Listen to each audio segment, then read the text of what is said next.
Bonjour tout le monde, bienvenue à cette nouvelle vidéo de TLW 2016 édition WCW 1992. On va débuter notre deuxième semaine du mois d'octobre. Lors de notre dernier show, on a eu notre World Wild, où est-ce qu'on a eu un main event entre Ricky Steamboat Mitsuharu Misawa contre Mike Rotundo et Lord Steven Regal. Un bon combat qui a vu Steamboat faire le pin sur Mike Rotundo pour la victoire. On a eu Scott Steiner qui a battu George South et le Patriot qui a battu Jack Victory dans le combat d'ouverture. Ça nous a donné un B. On a ensuite eu Power Hour où est-ce que Shawn Michaels a battu Doug Furnas dans le main event et après le combat, Ron Simmons est venu confronter Shawn Michaels qui était un petit peu trop arrogant.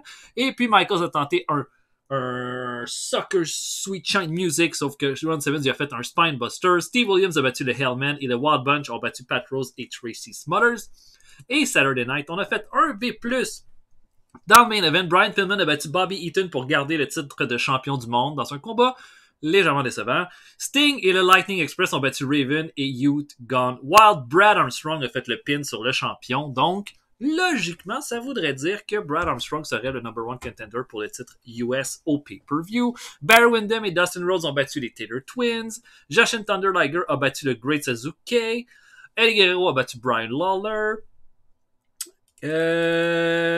Et c'est ça. On a eu également Lex Luger qui a été suspendu pour 1 mois. Ça, je pense que j'ai pas fait ça par contre. On va lui donner son time off. Non, pas un mois. Il est content. Et voilà. Nos champions maintenant. Le champion des États-Unis, Raven, 0 défense de titre avec un prestige de B. Champion Cruiserweight, 9 défense de titre, La Parka.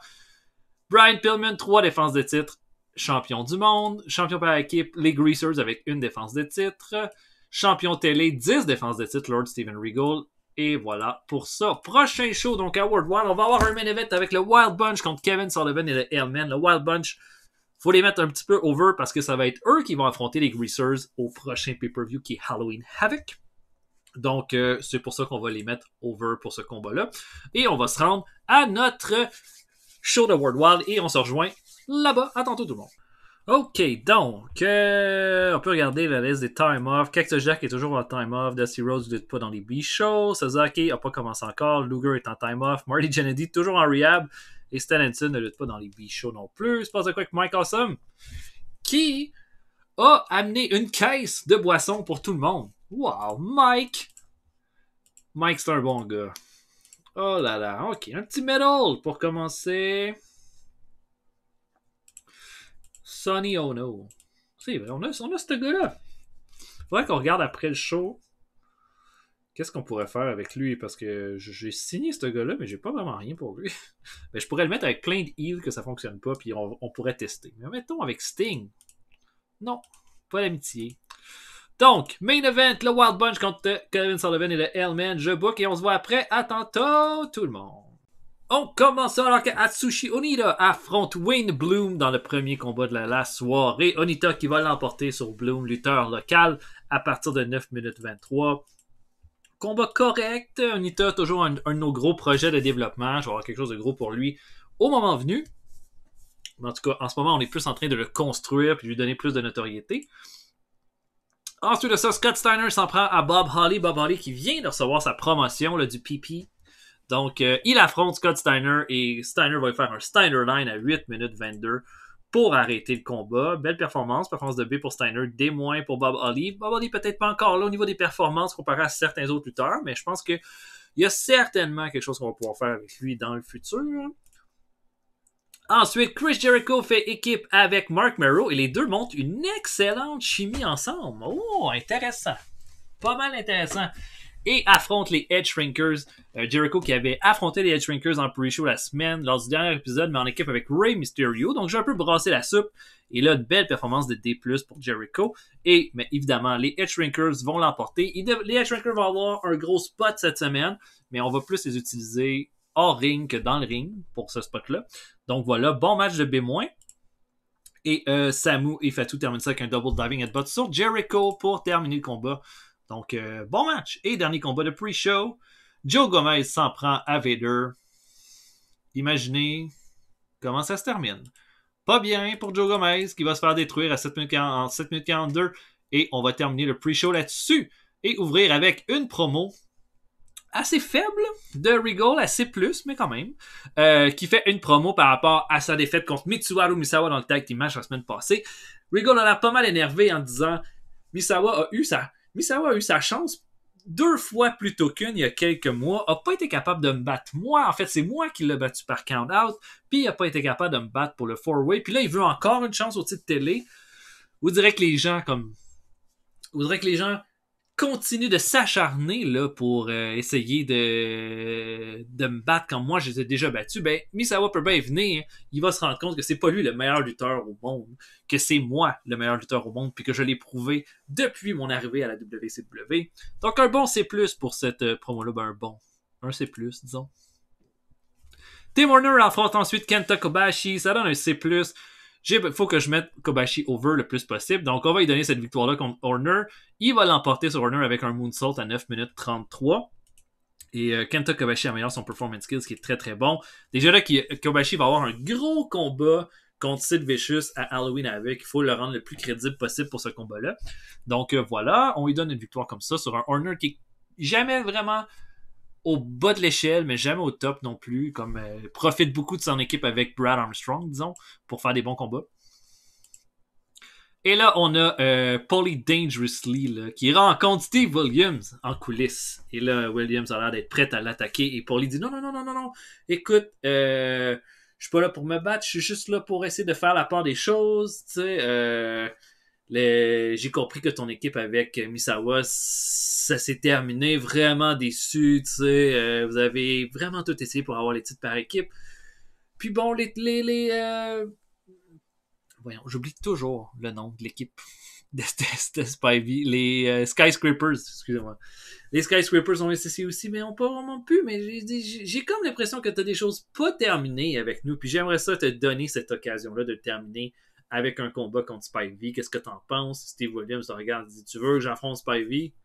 Et pour les insultes, oui, je pense qu'il y a des choses non réglées, tu sais, puis que peut-être que ça nous permettrait tout d'avancer si on pouvait régler ça comme des hommes, tu sais. Et puis Williams dit let's go for it. Je veux, tu me donnes Spivey quand tu veux. Et ça se termine comme ça, un bon A pour ce segment-ci. On a ensuite un combat de George Hines et Owen Hart. Owen Hart qui fait son premier combat en tant que heel officiel et va l'emporter qu'un sharpshooter à 10 minutes 26 sur le pauvre George Hines. Combat correct. Le but, là, c'est de Owen Hart le faire passer au stade supérieur en lui donnant comme pas mal d'exposure. Est-ce que ça va marcher? Je sais pas. Mais la rivalité contre Bret Hart devrait être pas mal bonne. Et notre main event, B-, mais c'est quand même correct. Le Wild Bunch affronte Kevin Sullivan et le Hellman. Le Wild Bunch va chercher une importante victoire alors que Billy Black va faire un guillotine neck drop sur le Hellman pour aller chercher la victoire. Billy Black améliore son Rumble skill et son Performance skill. Je pense que c'est un combat tout à fait logique pour donner du momentum à Billy Black et Joel Deaton dans ce combat-là. Et ça nous fait un B- pour le show, ce qui, à mon avis, est tout à fait correct. Tout à fait correct.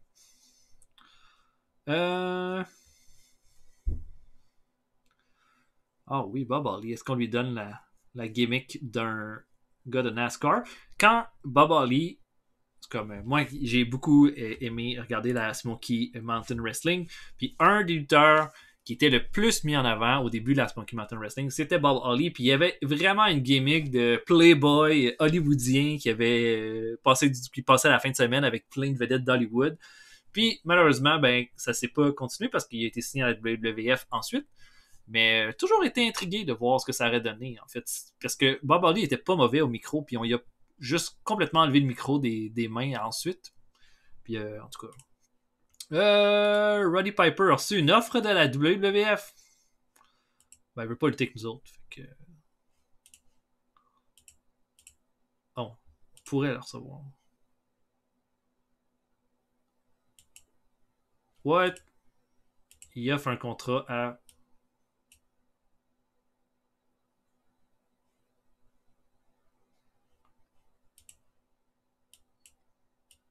Mon Dieu.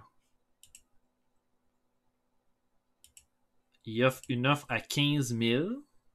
Il la considère.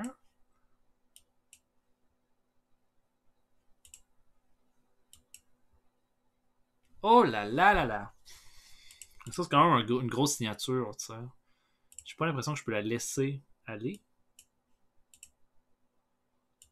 Comment ça, il considère Roddy Piper à 15 000, mais moi, à 35 000, non. C'est ridicule.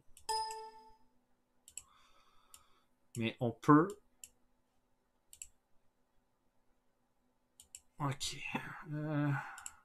10%.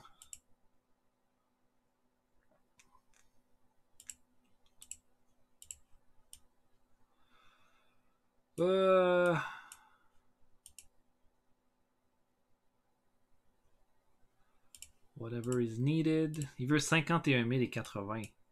Je peux pas le laisser s'en aller là. Ah, on va le signer. On va le signer.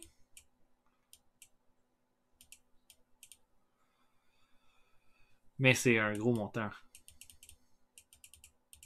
Pour 3 ans. Pour 2 ans.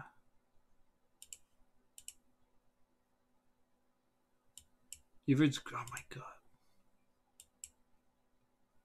Ok. Fuck it, par exemple, pour ça. WLF te fera jamais ce montant-là. Je pense que ça va être plus être un atout que quelque chose qui va... Je pense que Piper va être un atout. Bon, Kevin Sullivan dit que George Hines est en train de devenir un bon worker. C'est des bonnes nouvelles. Hard Bar. Des insiders disent que c'est the one to watch. Ok. Ben, c'est le temps de le prouver. Donc, maintenant, ça va être le temps de se préparer à aller au Canada. Je dirais avec un 6-man tag.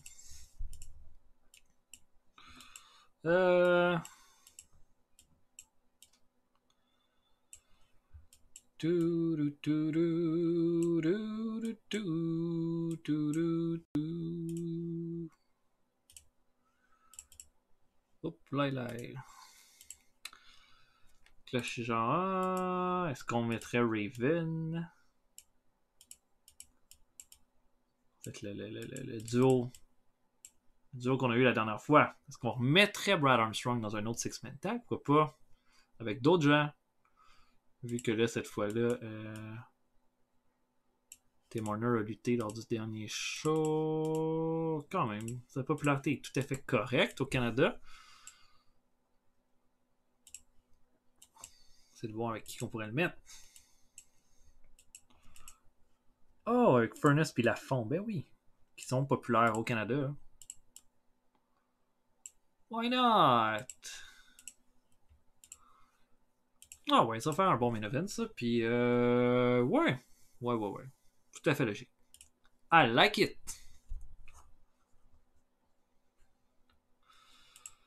Ok, incident avec Horace. Ah, Horace qui était juste intéressant, joyeux et plaisant à être à ses côtés. Mais je suis content.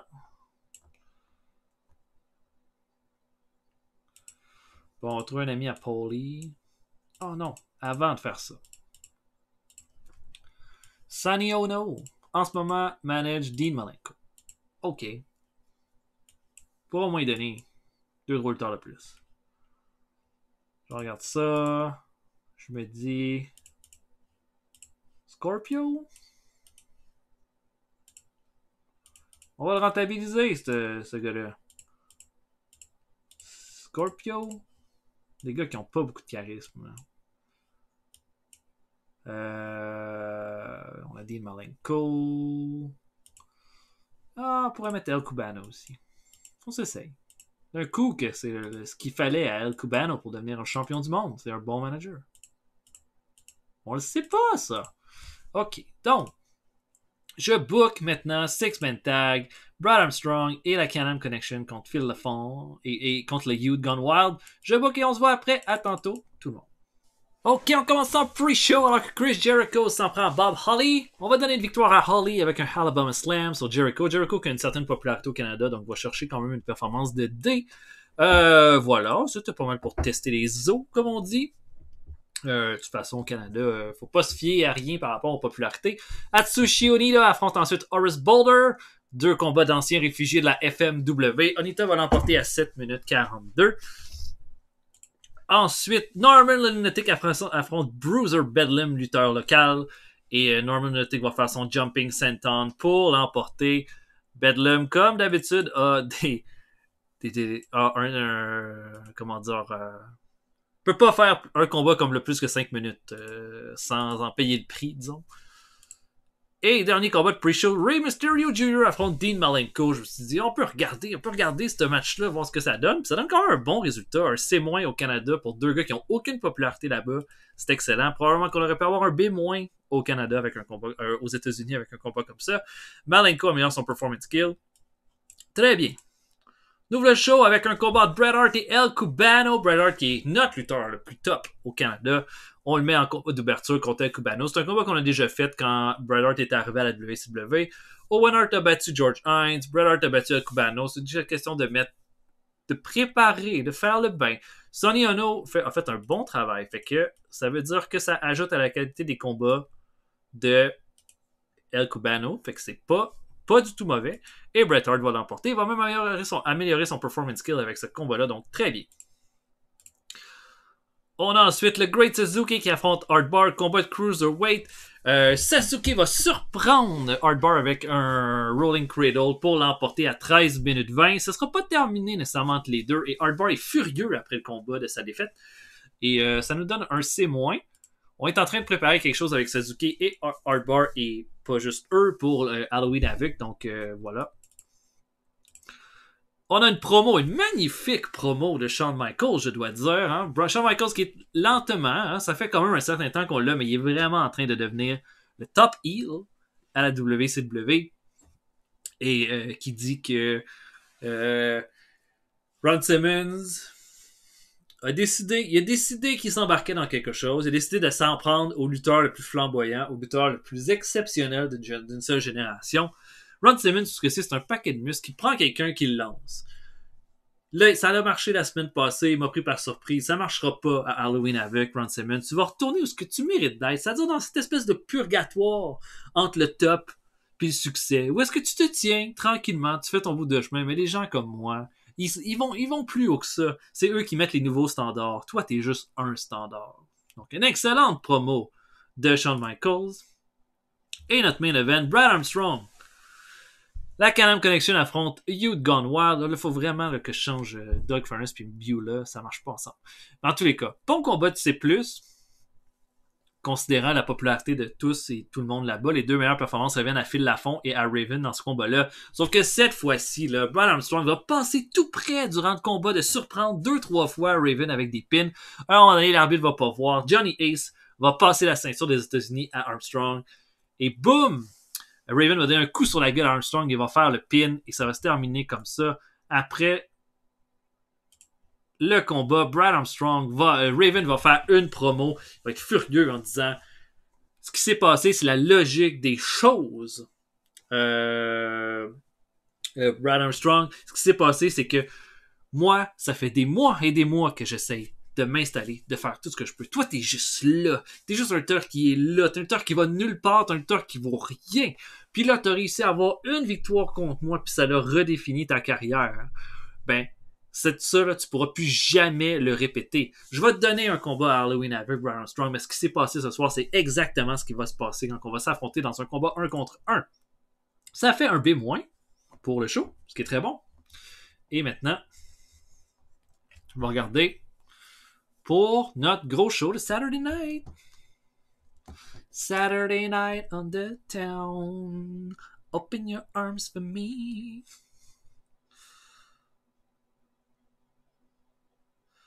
Your eyes are an ocean. OK. Le Fury Hour. Brian Blair et Bad Reputation ont affronté Jesse Barr, Jeep Swanson et Mondo Guerrero. Eh ben, Cindy Paradise, wow. Ça n'a pas l'air d'être un gros show, ça. C'est le show de Avalanche de la World Wrestling Council. TNT qui est Savio Vega a battu Chicky Star dans le main event. Wrestling Challenge a fait un C. Dino Bravo a battu le One Man Gang. La WWF a fait un bid rival. Ben non, c'est sûr que c'était pas sérieux. Oh my god, ils veulent payer 20 000. Shawn Michaels dit que Dean Malenko est une waste of time. Ça, c'est pas fin. Un samouraï avec son contrat qui se termine, mais on n'a pas besoin de samouraï. Ok. Bon, oui. Dog Furnace et Beulah, ça marche pas. C'est pas bon pour leur popularité. En plus, j'ai l'impression de les mettre ensemble dans un contexte que ça marche pas. Donc, on va juste arrêter l'expérience. Maintenant.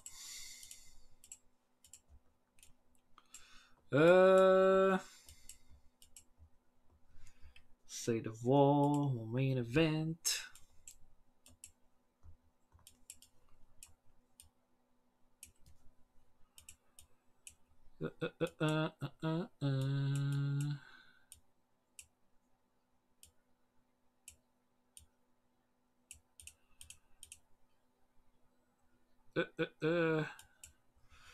Non, je pense pas que c'est. J'avais pensé mettre Regal contre Liger. C'est sûr que ce serait un bon match, mais je pense pas que ce serait un bon combat comme en main event. Ou ce serait un bon combat, mais ce serait peut-être pas approprié avec toutes mes storylines en ce moment.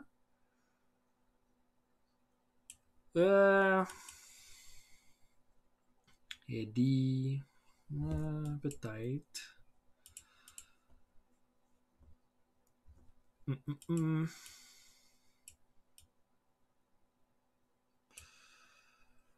Ben, Steve Williams contre Spivey.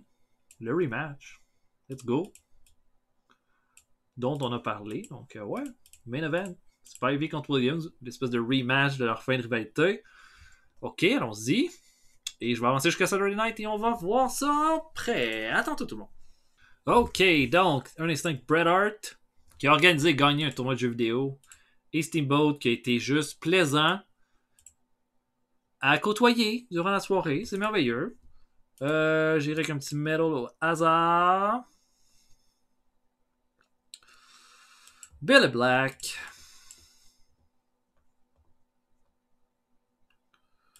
Dan Spivey. Non, ça marche pas. Donc, main event. Spivey contre Steve Williams. Je book et on se voit après. À tantôt, tout le monde. Ok, on est en pre-show. Ace Darling de notre développement affronte Killer Kyle. Killer Kyle qui va terminer ça avec son Spinebuster à 9 minutes 38.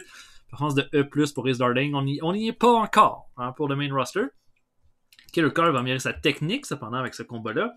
Ensuite, Chris Champion, un autre lutteur de notre développement, affronte Too Cold Scorpio. C'est un meilleur combat. Scorpio va faire son Scorpio Splash à 7 minutes 40. On va préparer quelque chose pour Scorpio aussi là, dans les prochaines semaines. Donc voilà, belle petite victoire. Ensuite, Ultimo Dragon affronte Horace Boulder. Un clash de style entre la force et la rapidité. Ultimo Dragon va faire un Dragon Sleeper pour faire abandonner Horace Boulder. Cependant, va faire une belle performance de C. Et le dernier combat de pre-show, le Patriot va affronter Hawk Myers et va l'emporter avec son Uncle Sam à 10 minutes 18. On regarde le Patriot assez chaud, assez hot, assez de momentum. Même si on n'a rien pour lui ce mois-ci, ça va être un gars qu'on va pouvoir vraiment bien utiliser, je pense, dans les mois futurs. Donc, voilà. On commence. Et puis, Brian Pillman se pointe au ring. Hein, il veut juste comme dire que la semaine passée, ça a été un bon combat avec Bobby Eaton. Il était vraiment fier de ce combat-là.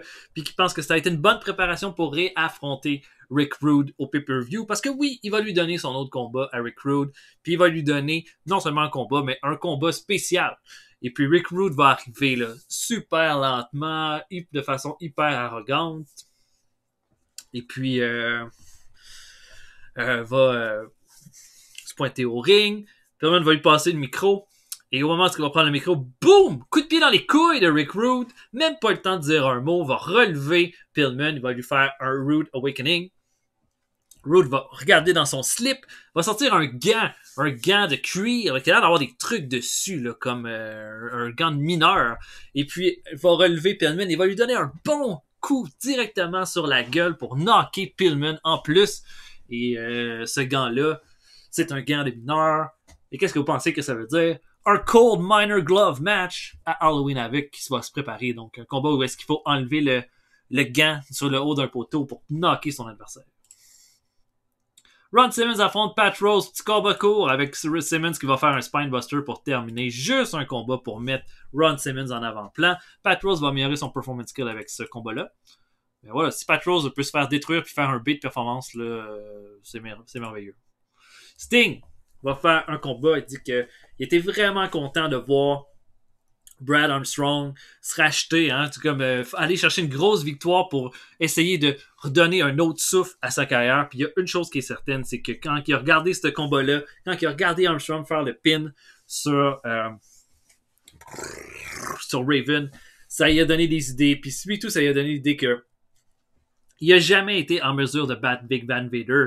Puis Big Van Vader dans une grosse rivalité là, avec Scott Steiner, mais lui, il aimerait ça, pouvoir mettre son pied dans la porte, puis avoir, au moins pouvoir dire qu'il a battu Big Van Vader une fois dans sa carrière.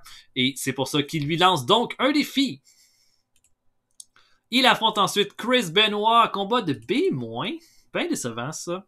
Sting va faire un Scorpion Deadlock pour faire abandonner Chris Benoit dans un combat de 14 minutes 32. Chris Benoit met en son performance skill.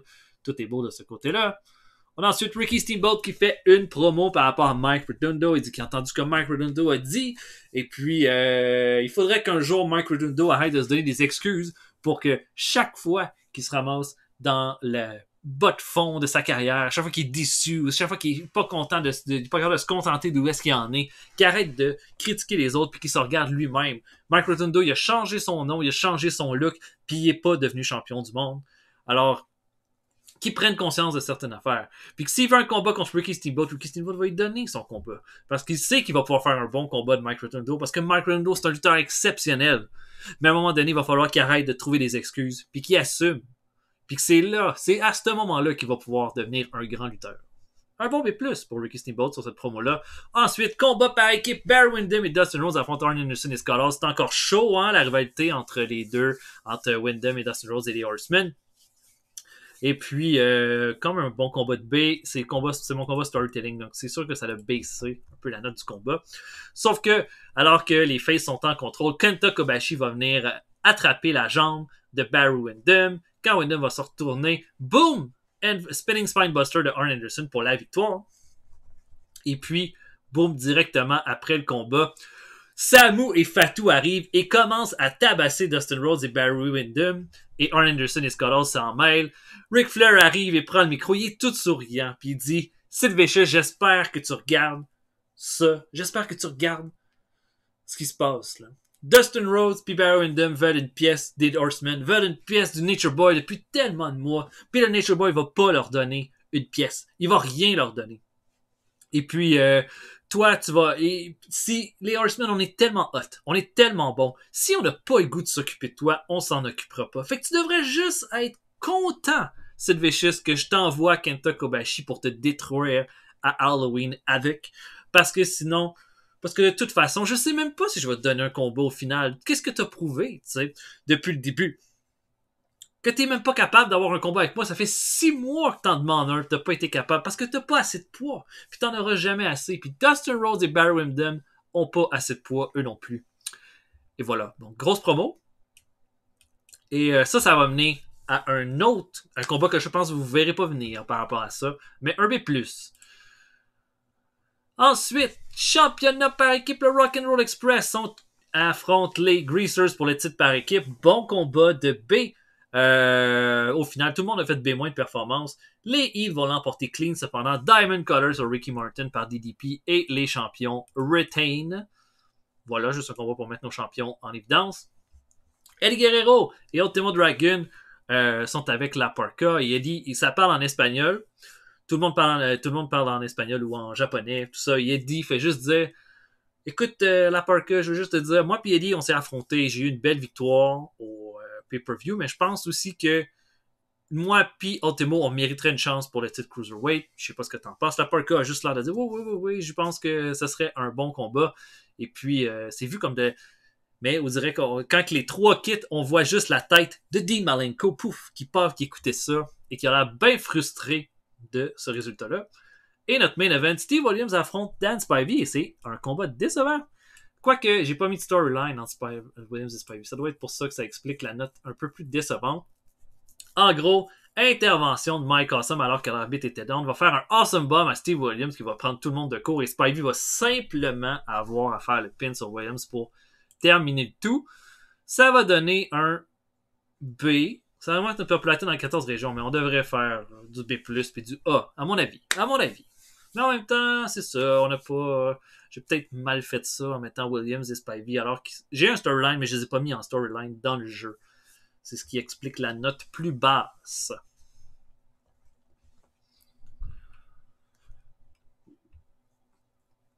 Donc là, ça va être une autre semaine. Saturday Night. All American Wrestling a fait un C+, main event entre Bob Orton Jr. qui a fait un no contest avec Dino Bravo. Kensuke Sasaki se joint officiellement à nous. Pillman dit que Killer Kyle a besoin de faire du selling. Vinny Vegas dit que Chris Benoit ne connaît pas avec les fans. Et donc 4.31 pour le show. 4.31, c'est meilleur que la semaine d'avant. Même chose que Recruit contre Zbyszko qui était avant le pay-per-view. Oh, Armstrong a des petites...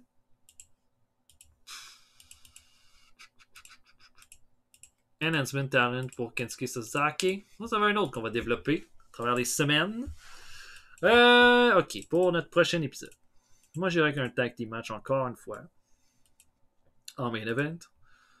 Taylor Twins, toujours des bons candidats.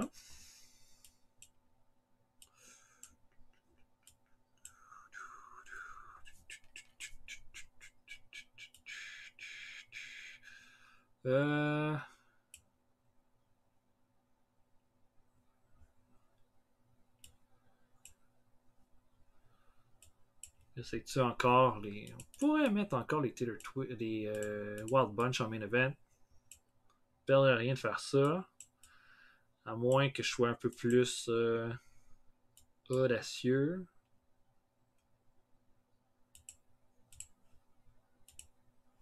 C'est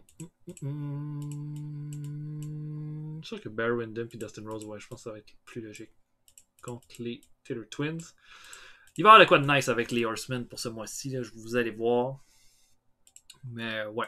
Donc, Windham et Rhodes contre les Taylor Twins en main event lors du prochain épisode. Voilà, c'était ça notre épisode. J'espère que vous avez apprécié. On se voit pour un prochain épisode bientôt. Volontaire Rétro Pat Robert, je vous souhaite une excellente journée. Salut tout le monde. À la prochaine.